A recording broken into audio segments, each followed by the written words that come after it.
Thank you so much for joining us on short notice. Obviously, an important day for the University of Miami and our football program. And we've got head coach Mario Cristobal here.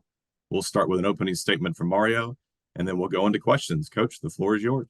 Yeah, thank you for joining us this afternoon, guys. Obviously, very appreciate the opportunity and certainly grateful to the CFP committee for recognizing the Miami Hurricanes and how we've earned our opportunity.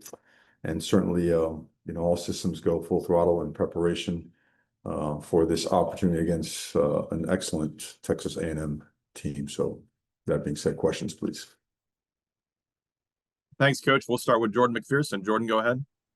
Yeah, hey Mario, two questions. First off, just what was the team's reaction when you guys finally did see your name slide into the playoffs after a few weeks of uncertainty? Well, we've been communicating via phone, FaceTime, text messaging, or whatnot. We did not have a team meeting today. Our meeting is tomorrow morning as we begin preparations. But because we had worked the entire week, and this is typically a day off in their work week, so we kept the schedule as is. But you could tell by the tone of their message was, hey, let's get to work. Obviously, extremely happy, extremely grateful for the opportunity, but very driven to get to the task at hand. And then just for the next week and a half, 2 weeks up until the game, just what are the next 2 weeks going to look like from a practice standpoint in terms of getting guys healthy and also balancing when you're going to start going full force and all of that?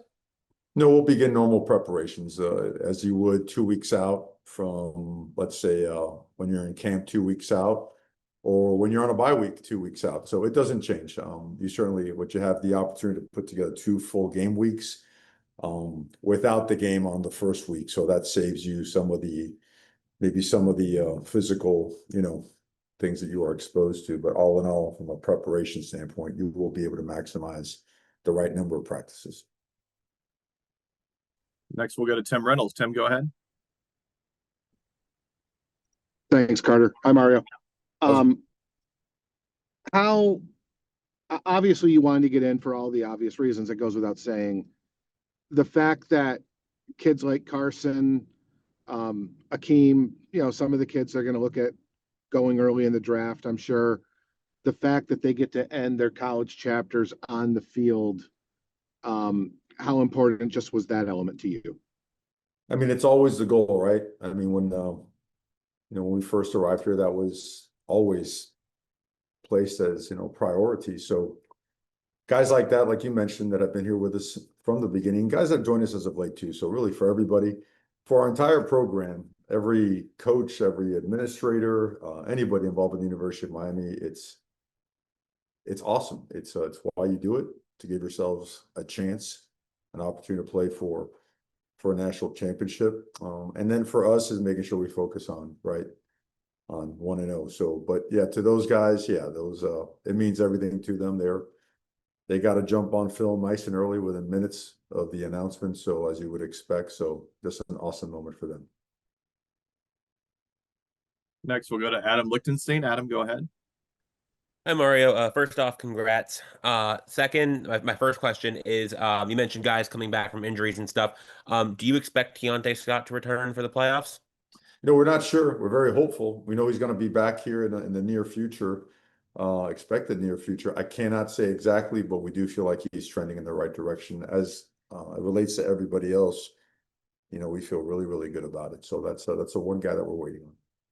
And then just kind of a bigger picture question. I mean, obviously, you got here 4 years ago. You guys go 5-7, missed the postseason entirely. Come a long way since then. Just what does it mean for the program to be able to get to this next level, this next step? It's validation of everything that everything that we preached, everything that we set out to do. And I say the beginning of what we set out to do. We haven't arrived anywhere yet. We still have a long ways to go, but the continued progress of our program year after year after year, and the fact that when you look at our recruiting class, the number of players that we'll have coming back, the continued investment in the program is the trajectory. I mean, sky's the limit for us. So, for us, it's this is a great step, but again, we're not here just to participate, right? We want to make sure that the best version of the University of Miami is out there, like it was the last 4 weeks. But certainly for our program, progress is always validation, and we don't want to stop that trajectory. Next, we'll go to Brian London. Brian, go ahead. Hey Mario, congratulations. Your team has been playing unbelievable college football over the last month, to say the least. What gives you confidence about the way your team is playing now, and it gives you confidence that they'll be able to take that play forward into the playoffs? What gives me confidence is their attitude, their effort, and their work ethic. When you approach preparation with that type of enthusiasm and energy, it typically leads to some really good things, to higher level execution, and really fires me up. I mean, this has been an unbelievable group to be around. It really has. They just bring it every single day. So I can't wait to get to work with them. I mean, judging by obviously their messages to me, I should say, it's a group they know that for us to give ourselves the best opportunity, the best chance, we have to go to work. Next, we'll go to Andrea Adelson. Andrea, go ahead. Hey Mario, thanks for doing this. Slightly similar situation to last year where you're 10-2 and kind of waiting for Sunday to figure out if you're going to be in. Did you feel more confident this year that you would? And if you did, was it because you had that head-to-head win over Notre Dame? Yeah, that's a great question. I think last year I felt like legitimately there was a debate. Like we had some positives, other teams had some positives and angles, and it was like, all right, what's gonna actually tip this, take this over the top? Whereas this year I felt like all the facts should be speaking for us. Like we didn't have to create any kind of angle or posture, anything. I felt it was just a matter of the information repeatedly being placed on the laps of the decision makers, because we always felt it was enough. And then we credit to Cam Gorby, all the work he put in, his team, because they really did a great job at the simplicity of getting those facts to the forefront of the college football world. And, really appreciative of all the, so many people, so many big names, so many TV and media personalities just stating, the facts and the obvious, that Miami was deserving and best because of what we have done, what we are doing now, and of course the head-to-head. So yeah, there was confidence, and certainly gratitude to be rewarded for the hard work of our players and our staff. Next, we'll go to Brian Davis. Brian, go ahead. Yeah, coach, along those lines, it's, we're what, 4 hours since the show. Is your takeaway from this just the frustration in how this is all selected and how this all works?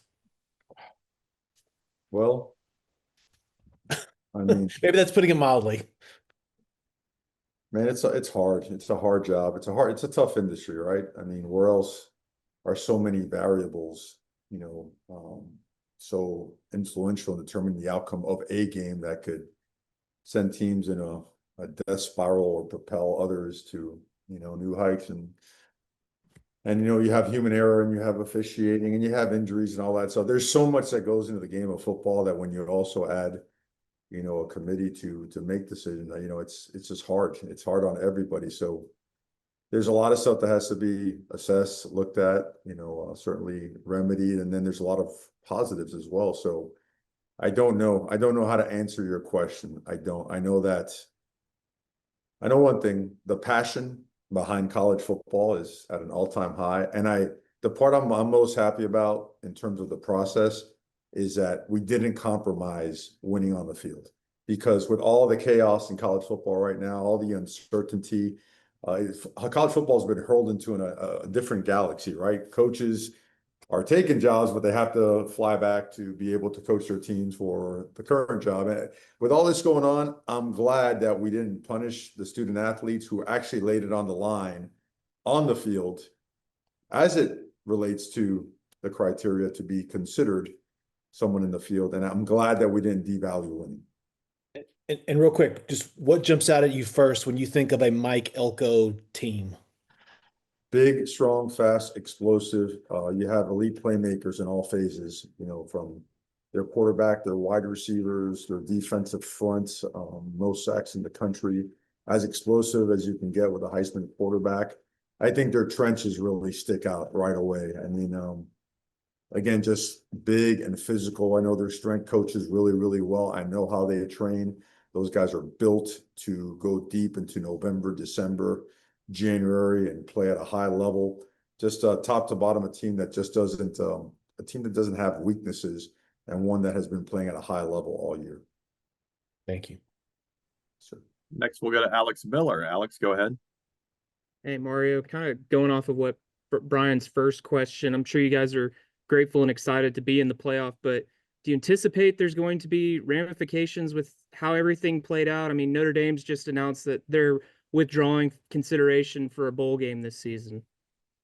I mean, that's again, that's their choice. I don't know how that affects or doesn't affect how things are done and processes. I don't, actually, Coach Saban always had a great line. It was like, if you want to make everybody happy, don't coach and get involved in football. Go sell ice cream, because the ice cream man makes everybody happy. In football, not everybody's going to be happy. Notre Dame's a great football team, and processes like this, all processes need to get, assessed again and remedy wherever they can. But I think everybody's working at it. Last year we were excluded and we weren't very happy. And it's a tough business, man. It's a really, really tough business. I respect everybody and everyone involved in it. And, my focus right now is really on just getting us prepared for Texas A&M. Thank you. Thank you. Next, we'll go to Christian Procia. Christian, go ahead. Hey, Coach, congratulations on making the playoff. When you looked at, or when people look at social media and when they look at the media as a whole over the last 2 weeks, obviously Miami was the forefront of every discussion. And a lot of that just came from how passionate the fan base was, like you said, trying to deliver the facts of why Miami should be in this 12-team playoff. As a coach and one of the faces of representation of this program, how rewarding is it to you seeing just the fan base fighting for that U on your chest? That part is unbelievable. And again, like, coming back to Miami had nothing to do with a good contract or fame or fortune. It had everything to do with making sure the University of Miami made its way back to where it was, top of the college football world. So the amount of work, the amount of people behind the work, the amount of hours, blood, sweat, tears from everybody. For them, this is awesome. This is like it's 23 years of frustration. Now you have 2 back-to-back 10-win seasons and the opportunity to go and compete and play for a national championship. So I think for them it's awesome. I think they've been awesome. It's validation, right? After all those hours and all that effort, you want validation that this is going in the right direction. And that's what it does. It validates progress. It doesn't validate final goal achieved, but it validates significant, real deal progress. So all I can say is, for everyone involved, anyone that's part of the Miami Hurricane family, and some were people that never actually went to school here, but became part of the Miami Hurricane family. I feel awesome for them. Certainly grateful for their support. All the people that do so many things behind the scenes on the front lines. And so, and there's no need to motivate us every day to go to work for the University of Miami, man. We're all about being a Miami Hurricane. So it's an incredible blessing, and I can't wait to continue working our way towards more and more progress. We've got time for 2 more. We'll go to Travis Brown. Travis, go ahead. Hi, Mario. I know Mike Elko spent some time in the ACC. Curious your history with him. Do you have a relationship with him, or just any memories of going against him on the football field? Great football coach. Certainly his teams have always played at a high level. He did a great job at Duke, and certainly doing an awesome job at Texas A&M as well. And his teams are physical. They're tough. They're very well coached and disciplined. A lot of respect for Coach Elko. And we'll wrap up and go back to Tim Reynolds for one more. Tim, go ahead. Thanks, Carter. Mario, I guess there was you could split hairs on whether Ole Miss should have been 6 or 7 or whatever, but everybody knew who 1 through 8 was. Everybody knew Tulane and James Madison were 11 and 12. Obviously, it came down to 9 and 10. When you saw Alabama at 9, can you just take us to the moment of what it's like waiting for 10 to pop up on the screen and what happened in those 5 seconds for you when it actually became real? Yeah, I mean, I gotta be honest, I still felt confident. And then of course you feel anxiety. No one can't sit here and lie and say you weren't nervous, because you just, when it's not completely in your hands, those feelings kind of come in a little bit, they creep in. But yeah, when that thing popped on the screen, it was I don't know, like an explosion of gratitude. I don't know if that makes sense. It hits you, man. Another monster step for us, another significant step for us, and it's real. And to see the Miami logo, the U beside the CFP logo, that hit strong. We had about, I don't know, 3 minutes of some high fives and, really just strong, just energy and juice, and then right to film work, getting ready for the opponent. So, no, it's awesome, man. It's awesome. And always envision this opportunity for Miami. That's why we got on the plane and came all the way across the country to be back here as part of it. And to see that next step in the process become a reality is an unbelievable feeling, undescribable feeling. So, and now it's time to get to work. Thanks, Coach. Thank you. Great. Thanks, Coach. Congrats again. I'm sure we'll be talking to you between now and December 20th. Okay. Appreciate you guys. Thank you. Go Canes.